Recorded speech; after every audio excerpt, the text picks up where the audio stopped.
Naghayag na suporta ang ilang senador sa hakbang ng Department of Agriculture na magdeklara ng National Food Security Emergency.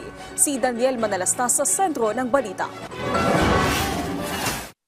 Suportado ng ilang senador ang hakbangin ng Department of Agriculture hinggil sa napapaulat na pagdedeklara ng National Food Security Emergency. Ayon kay Senate President Francis Escudero, kailangan gawin ang lahat upang mapababa ang presyo ng bigas na anya'y responsable sa malaking epekto sa numero ng inflation. Para naman kay Senate Minority Leader Coco Pimentel, mabuti magbenepisyo ang mga kababayan natin mula sa bigas sa warehouses ng NFA. Kaysa raw ma-expire lang ito o mabulok. Nariyan daw ang NFA para bumili ng bigas mula sa local farmers. At ang NFA dapat anya siguraduhin na patas at profitable price ang bilhin sa mga ito.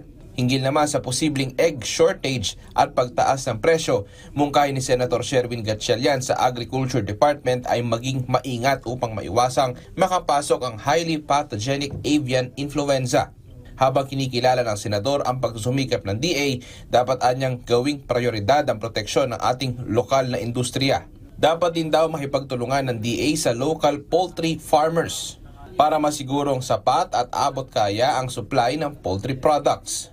Daniel Manalastas para sa Pambansang TV sa Bagong Pilipinas.